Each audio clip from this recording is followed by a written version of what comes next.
Romário Policarpo, seja bem-vindo aqui ao Debate das Feras. O que você me diz, né? As informações já estão chegando. Pelo que chegou para a gente, vai ter uma reunião do Conselho Deliberativo para apresentação da proposta. Pelas informações preliminares que você tem tido aí acesso, é um bom negócio ou não para o Vila Nova, né, fechar com essa SAF visando aí os próximos 12 anos? Boa tarde, Policarpo. Boa 12h21. tarde, Thiago. Boa tarde, todo mundo aí da bancada. Na verdade, a gente tem um ponto de partida das negociações sobre a SAF. O que eu posso te dizer é que nesse momento que foi apresentado, não está satisfatório aquilo que a gente entende que é o padrão e o tamanho que o Clube Vila Nova tem. Estão essas metas colocadas, né, esses pontos colocados, óbvio, alguns não podem nem ser ditos aqui por questões de confidencialidade de contrato, mas os padrões estão um pouco distantes daquilo que a gente entende que o clube vale, daquilo que a gente entende que precisa ser colocado no papel como garantias mínimas de investimento. A gente tem um ponto de partida de negociação, mas nesse momento ele está bem distante daquilo que a gente entende que seja satisfatório. 2h22. Os valores, né? Pelo que a gente tem aqui de valores, 500 milhões por 12 anos. E contando já com o que o Vila Nova vai receber, né? Policarpo, só para a gente entender aqui, você que é uma pessoa muito próxima do presidente Hugo Jorge Bravo e hoje tem uma representatividade muito grande no dia a dia do Vila Nova. Sua opinião hoje é uma opinião ouvida, né? Até porque você é um dos caras que mais ajuda o Vila nesse momento de reconstrução. O que seria um modelo interessante de SAF, né? Questão de valores. O que de fato mudaria o Vila Nova de patamar? Essa é a palavra, né? O Hugo sempre falou, eu preciso de um investimento de uma SAF que mude o Vila Nova de patamar. 500 milhões de reais, já contando com o que o Vila Nova teria nesse período, por 12 anos.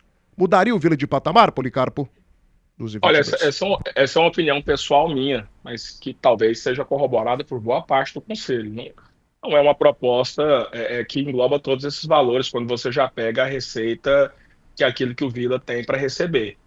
Então, se você fizer uma diferenciação aí de valores, talvez fique bem mais distante daquilo que o Vila necessita para mudar de realidade, né? É óbvio que a gente pretende ser uma SAF, a gente tem essa intenção, como o Hugo tem dito, é um ponto de virada de chave para o clube, mas a gente tem que ter responsabilidade. Diferente de outros clubes, é claro que a gente vive aqui uma guerra por dia no Vila Nova, mas diferente de outros clubes que estavam à beira da falência e por isso optaram por esse modelo de gestão, não é o caso hoje do Vila Nova. Nós estamos negociando, queremos transformar o clube em SAF, mas nós necessitamos aí de garantias mínimas de investimento, de quanto será colocado no Vila Nova de investimento anual, independente de divisão, e os valores precisam ser ajustados, eles estão muito longe daquilo que de fato o Vila Nova vale nesse momento. Um detalhe, né? Até falando com outros conselheiros aqui do Vila, uma coisa que tem tem incomodado alguns dirigentes, alguns conselheiros, é que o contrato não tem um valor de investimento mínimo. Por exemplo, na Série B investe 50 milhões, aumenta ali em 20 milhões o que o Vila Nova já tem. Caiu para a Série C, que é uma coisa também que tem que estar no contrato. A gente vai investir o quê? 20 milhões. Na Série A, 80, 100 milhões. Esse é um ponto também que, né, de fato, tem causado incômodo em você, a falta de uma cláusula clara, com uma garantia de investimento, caso a SAF de fato seja aprovada pelo Conselho? 12h24. Então, eu acredito que sem essas cláusulas, essa proposta nem ande, né? Isso já independente dos acontecimentos de hoje pela manhã. Nós entendemos que os números apresentados estão abaixo daquilo que o Vila Nova nesse momento vale. Nós entendemos que essa falta de propostas, talvez aí em relação a quanto será investido a cada ano, também nos preocupa. Nós precisamos de garantias disso em contrato. Nós precisamos também de garantias reais de metas do clube, né? Nós não estamos só falando da parte financeira, nós estamos falando também da parte de gestão. Nós tivemos exemplos de SAFs aí, como por exemplo a do Vasco da Gama, que terminou retornando inclusive ao clube, porque as exigências não foram cumpridas, né? E a gente deseja também que tenham exigências dentro das quatro linhas do campo. Não adianta só você vender o clube e não exigir aí que essa entidade que adquiriu o clube, ela também tenha exigências desportivas. Por que eu digo isso? Um clube de futebol do tamanho do Vila Nova, ele não é uma empresa qualquer. Ele é uma empresa, na verdade, de 800 mil donos, que é o tamanho da torcida do Vila Nova hoje. Não é simplesmente você passar o clube para uma pessoa e ela se tornar também dona dessa torcida, ao ponto de não ter compromissos desportivos dentro de campo, e é uma coisa que a gente vai cobrar também. 12h25, só para a gente fechar aqui já a entrevista, é importante que a gente pegue a tua opinião também sobre esse fato que aconteceu hoje pela manhã, porque foi um fato nacional e que inclusive colocou o nome do Vila Nova em matérias de portais que têm uma projeção gigantesca. A Veja colocou o nome do Vila na matéria, né? Sobre esse ponto aí do investimento, né, desse fundo de investimentos que estaria, nesse momento, né, segurando aí, representando essas empresas que fizeram a proposta pela SAF, a Reage Investimentos. Como que você recebeu essa informação da operação da Polícia Federal? Né, tem, inclusive, segundo a Polícia Federal, fortes indícios de ligação dessa empresa até com crime organizado, lavagem de dinheiro, né, um esquema aí de postos de combustíveis em São Paulo da ordem de 75 bilhões de reais. 75 bilhões de reais e a Polícia Federal em cima disso. Como que o Vila Nova deve se comportar na tua avaliação, né? Você está dando aqui opinião como diretor de comunicação do Vila e como conselheiro, mas como que foi recebida essa informação, né, depois dessa operação da Polícia Federal? 12h27. A gente recebe com preocupação. É óbvio que esse é um ponto que vai ser extremamente levado em consideração. Eu acredito, até que talvez esteja falando aqui em primeira mão aqui, talvez, mas a tendência é que o Conselho opine momentaneamente aí pela suspensão das negociações. Nós precisamos entender que o Vila Nova não é apenas do Conselho, o Vila Nova também é dos seus torcedores e a gente precisa entender para onde é que o clube está indo. É óbvio que a gente tem total respeito pelas empresas que trouxeram aí essa proposta e obviamente mostra também a grandiosidade do Vila do ponto de vista de ser procurado para ser adquirido, mas causa estranheza, sim, causa preocupação, é um fato que com certeza será levado em consideração e a tendência é que a gente suspenda periodicamente as conversas aí por um período para entender o que realmente está acontecendo e além disso, eu acho que já seria um pouco complicado, porque, como eu te disse, os valores são muito inferiores aos apresentados, que a gente entende que são condizentes com a realidade do Vila. O Vila é um clube muito grande. Se você fizer uma conta rápida aí, você vai ver que o investimento ele não é esse valor todo que é colocado. 12h28, para terminar aqui da minha parte, não sei se mais alguém aqui na mesa tem pergunta, estamos ouvindo Romário Policarpo, diretor de comunicação da equipe do Vila Nova, ao vivo, aqui no Debate das Feras, falando sobre, né, essa questão da SAF no Vila e também sobre a operação da Polícia Federal. Policarpo, do jeito que está hoje, esquece o negócio de Polícia Federal. Isso daí talvez tenha sido só, né, algo que tenha piorado um pouco a questão da proposta financeiramente falando, que já era contestada por vários conselheiros. Hoje, do jeito que a proposta está, ela passa no conselho? Ela tem um aval? Eu não posso dizer por todos os conselheiros, eu posso dizer por mim e por mais alguns que são mais próximos, mas eu acredito que seja pouco provável. É uma proposta muito aquém da realidade que a gente deseja, é uma proposta muito aquém do tamanho que o Vila Nova é, e é uma proposta que, ao meu ver, ela não muda o patamar do Vila. Eu não vejo essa proposta invertendo a chave do Vila. Os números apresentados são muito bonitos, mas quando você entende que está sendo colocado ali a somatória das coisas que estão indo para dentro desse contrato, você entende que a proposta não é satisfatória e a proposta também sem ter metas, principalmente desportivas, sem ter contratualmente investimento mínimo, independente de divisão, é pouco provável que saia. É um começo, é uma negociação, né, que se inicia como várias outras que já se iniciaram, e eu acredito que essa negociação seja congelada por um período, para que essas investigações aí do que ocorreu hoje sejam melhor efetivadas, mas só do ponto de vista contratual, do jeito que está lá, eu acho um pouco complicado. 12h30 agora, 12h30, alguém aqui na mesa tem pergunta para o Romário Policarpo, ao vivo, exclusivo aqui na Band News Goiânia, 12h30. Eu tenho uma pergunta para ele. Pois não, Matheus? Boa tarde, Romário. Dentro das situações que vem acontecendo, né, de possibilidade de SAF no Vila Nova, eu já participei do Conselho do Vila, eu sei como é o Conselho. Hoje, não sei se mudou, mas aí vai baseado na minha pergunta também. Por essas situações que vem acontecendo, o grupo de conselheiros do Vila Nova em um todo está rachado ou está unido? E, paralelo a isso, as propostas enviadas, as discussões que vêm acontecendo entre os conselheiros, está tendo alguma situação de conselheiro vendo mais o seu lado pessoal do que a instituição, uma vez que o clube tem dívidas com alguns conselheiros? Olha, primeiro, boa tarde, né, Matheus? Prazer falar contigo. Olha, eu entendo que o Conselho do Vila ele é unido. Ele tem dado demonstrações nos últimos 5 anos, 6 anos dessa união, motivo esse que o Vila Nova tem avançado tanto.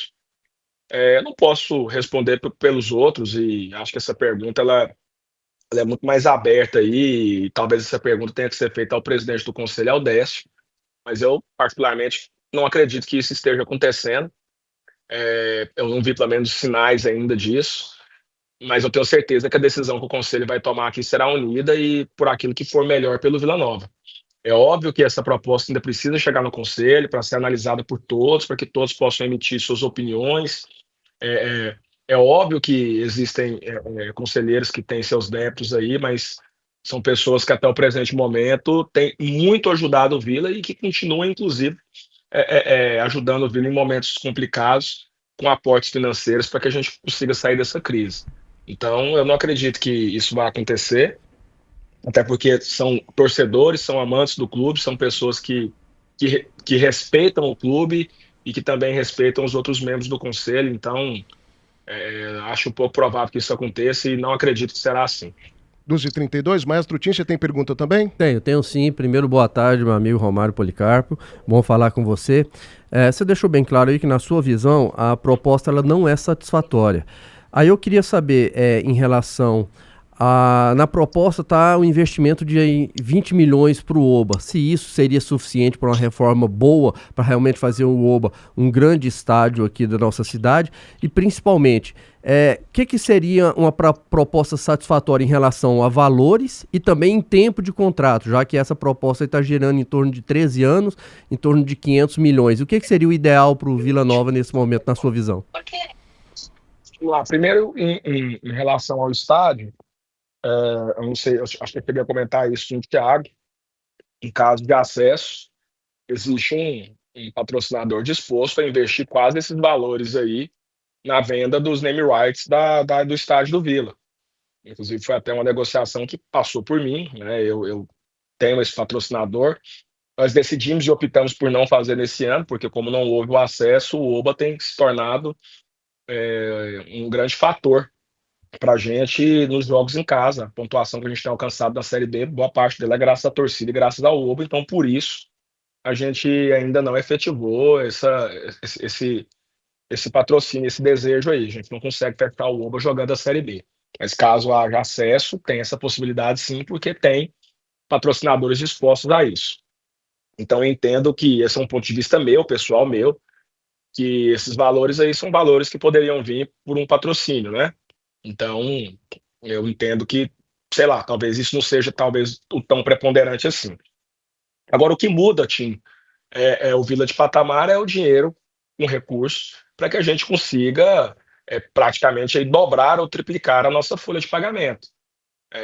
Quando você exclui as receitas próprias do clube, a gente está falando que, em caso de um acesso para a Série A do Vila, e a gente está aqui com a terceira menor folha brigando por isso, em caso de um acesso apenas, praticamente satisfaria todo o investimento que seria feito no clube. Então não vejo que esses valores mudariam o Vila Nova de patamar e nos colocariam frente a frente para brigar aí por uma Série A e brigar na parte aí, sei lá, do meio da tabela, caso a gente suba. São valores que mudam um pouco a realidade do Vila, ajuda bastante, é óbvio, mas não mudaria o Vila de patamar quando você faz o cálculo dividido por 12 anos, exclui as receitas existentes, exclui atletas que podem ser vendidos, talvez isso fique bem aquém aí, aí vocês aí são melhores de conta do que eu para poder fazer essas contas aí. Eu entendo dessa forma, acho que é complicado você falar de valores aqui, acho que o ideal seria, Tim, você falar de investimento mínimo por temporada. Isso que tem que ser feito, e principalmente com as cláusulas objetivando a parte que mais importa do futebol, que é dentro de campo. 12h35, comandante Nivaldo Carvalho, Romário Policarpo, diretor de comunicação do Vila Nova, com exclusividade ao vivo aqui na Band News. Tô pedindo o teu like, hein, gente? Mais de 800 aparelhos conectados só no canal do YouTube. Audiência de Futebol das Feras, né? Audiência bombando aqui no FM 90.7, no radiosnet.com. E o Policarpo gentilmente está nos atendendo ao vivo no debate das feras. Fala, comandante. Eu tô, assim, prestando atenção na fala do Romário e vejo que ele tá, assim, não tá muito empolgado com essa proposta, tal como ela foi apresentada em termos de valores. Nós fizemos uma conta aqui ontem, e em termos de valor, você diluindo isso em 12 anos, não representa tanta coisa. Inclusive, eu até usei a expressão que não é um negócio da China. É um negócio bom, mas não é um negócio da China para o Vila Nova, que vai transformá-lo numa potência de uma hora para outra. Romário, diante disso, a sua tese, como pessoa influente aí no Vila Nova, você defenderia, e até você falou agora há pouco, que acha que deve dar uma cessada nessa negociação, para dar uma esperada, tal, para ver até que ponto essa poeira se assenta, para ficar mais claro essa situação. Mas vamos retomar o ponto de uma possível SAF para que o Vila Nova avance. Porque o que a gente sempre ouve no Vila, inclusive você falou também, é sobre a questão de folha. O Vila tem sempre uma das menores folhas, tal. Esse discurso não é de hoje, é discurso do ano passado, do ano de 2023 também, 2022. Então, é sempre essa dificuldade financeira. O que o Vila efetivamente precisa fazer, portanto, Romário, para que ele possa realmente mudar de patamar, para que ele possa disputar uma Série A, para que ele possa sair dessa mesmice onde você nunca viu o Vila numa Série A, eu nunca vi, o Tim nunca viu, nunca disputou, jogou lá, o Matheus nunca viu, o Thiago nunca viu. Então ninguém nunca viu o Vila Nova disputar uma Série A. O que o Vila precisa efetivamente fazer para que ele possa mudar essa dura realidade em que ele convive desde o início de sua história? A primeira coisa é entender, Nivaldo, que não existe fórmula mágica. Não existe fórmula mágica para mudar o clube de patamar. Mudar o clube de patamar é um trabalho longo que a gente tem feito, que vai continuar fazendo, independente das próximas diretorias que entrarem aí no Vila. A SAF, obviamente, encurta muito esse caminho se ela é bem estruturada, e é isso que a gente deseja. A gente entende que o caminho mais rápido para resolver essa situação do Vila Nova seria uma SAF, mas uma SAF que atendesse aos moldes daquilo que a gente entende que é o tamanho do Vila. Esse modelo hoje eu entendo que está bem distante daquilo que de fato mudaria o Vila de patamar. O Adson, que é um amigo que eu tenho, um cara para mim sensacional, espetacular, inclusive deu uma entrevista dura há tempos atrás, dizendo que na atual circunstâncias que o futebol vive hoje, é impossível os clubes aqui da capital serem grandes potências na elite do futebol. O Vila ainda está mais atrás do que isso, porque a gente está brigando para ter o nosso acesso, né? Então, nos moldes hoje existentes, é pouco provável que algum time goiano beire aí os grandes clubes do país, até porque a diferença de orçamento ela é assombrosa e a gente ainda convive com um fair play financeiro que é ridículo, né? Tem clubes disputando a Série A que devem ao Vila Nova, e o dinheiro que devem ao Vila Nova seria talvez capaz de fazer a diferença para a gente nessa reta final, e nada acontece, o clube lá não é rebaixado e a gente aqui precisa do dinheiro e paga em dia, ou seja, o futebol brasileiro ainda pune aquele que é correto, aquele que paga em dia com isso, né? Aqui tanto Goiás, Vila Nova e Atlético tem diretorias sérias que pagam seus atletas em dia. Infelizmente isso não é a realidade do futebol brasileiro, como não há punição, quem é correto acaba sendo punido.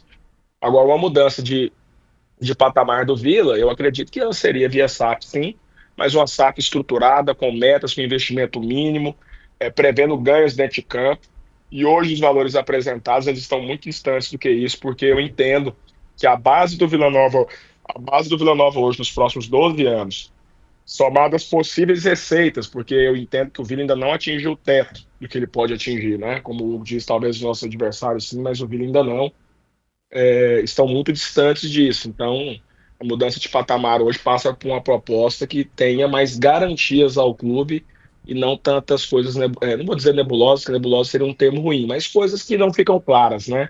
Como está talvez hoje apresentado. Muito bem, 12h40. Gelopes, para a gente fechar aqui a entrevista exclusiva, Sua pergunta, a última pergunta para o Romário Policarpo, diretor de comunicação do Vila Nova, conselheiro do Vila, com exclusividade, falando sobre a SAF no Vila e se mostrando contrário, né, à proposta que foi apresentada. Oi, Gé Lopes, 12h40. Oi, Thiago. Não, a pergunta que eu tenho a fazer ao Romário, aliás, antes, né? Boa tarde, Romário, seja muito bem-vindo. É sobre a base do Vila, que de certa forma responde um pouco a pergunta do Nivaldo e tem relação direta com uma possível futura SAF. Romário, dentro do Vila Nova, hoje, existe um projeto para a base do Vila Nova, que é uma das salvações para os clubes subirem de patamar. Veja bem, o Vila Nova hoje não tem praticamente nenhum jogador da base, à exceção do Pajé, que começou a entrar bem, não joga mais, né? Não sei porquê. O Igor, lateral, também jogou algumas partidas, mas só isso, é muito pouco. E a gente sabe que o Vila tem um potencial muito grande de jogadores revelados ao longo do tempo na base. O Tim, que foi um cracaço de bola, é um exemplo disso. Qual é o projeto do Vila Nova para a base e numa futura SAF? Como será que a base ficará nessa negociação, nesse investimento? Primeiro, dar boa tarde aí para o Jean. Prazer falar com você. Em relação à base, nós assumimos um Vila Nova em 2019, 2020, que não existia nenhum trabalho de categoria de base. Nenhum trabalho. Para a base, você vê ela dando resultado, demora 10 anos, demora 15 anos. Então, esse trabalho que foi iniciado agora, com certeza não será colhido por agora. Ele vai demorar, ele vai levar tempo. Talvez por isso são tão poucos atletas da base que estão no time profissional. Ao contrário aí da época do time aí, campeão goiano aí, com um time praticamente recheado de atletas da base. O Vila agora, de pouco tempo agora para cá, que a gente começou, por exemplo, a abrir categorias inferiores ao sub-15, sub-13, sub-11, enfim, essas categorias menores aí, a gente começou a ter elas a partir de agora, porque nem isso existia no Vila Nova, né? O Vila não tinha base. O Vila tinha um time profissional, um time sub-20 ali, um sub-17 e parava por aí mesmo. Não era tanta coisa que a gente tinha não, então, obviamente, é difícil você colher fruto. Mas mesmo com esse pouco tempo de trabalho, a gente tem aí, se eu não me engano, quase 30 atletas espalhados por clubes aí. A gente tem atletas aí que estão no Cruzeiro, no Atlético Mineiro, enfim, em Santos, em vários lugares aí que tem participação do Vila. A gente acredita que esses atletas, hoje aí com 13 anos, com 14 anos, com 15 anos, esses atletas vão dar retorno ao Vila daqui 5, 6 anos ainda, né? De um trabalho que a gente iniciou há 5 anos atrás. A salvação dos clubes de futebol brasileiros, de um modo geral, está devidamente ligada à sua base. Flamengo mudou de patamar há 15 anos atrás, aí, quando o Bandeira entrou e começou a investir na base, estruturando. Se você pegar o Palmeiras, essa potência que o Palmeiras virou, vamos lá, a base também, investimento pesado em base. O nosso adversário, que é o Goiás, construiu a história que construiu, revelando grandes jogadores e fazendo grandes vendas e também relacionado a investimentos feitos na base. Então, isso não existia no Vila, era uma total desorganização. Então, é óbvio também que uma SAF é necessário a cobrança de um investimento mínimo também, anual, nas categorias de base, que elevem o padrão da categoria de base do Vila a ponto do Vila Nova conseguir sair do nosso estado para buscar atletas jovens em outros estados, como hoje como os grandes clubes hoje o fazem. Então, a nossa ideia é que, no futuro muito próximo aí, sei lá, próximo assim, né, médio, né? Próximo não, no futuro médio aí, dos próximos 5 anos, a gente começa a colher bons frutos dessa base que tem hoje. É claro que eu acho que o Pajé é um baita ativo do Vila, o Igor é um baita ativo do Vila, e eu entendo que esses jogadores vão dar, sim, um retorno interessante ao clube.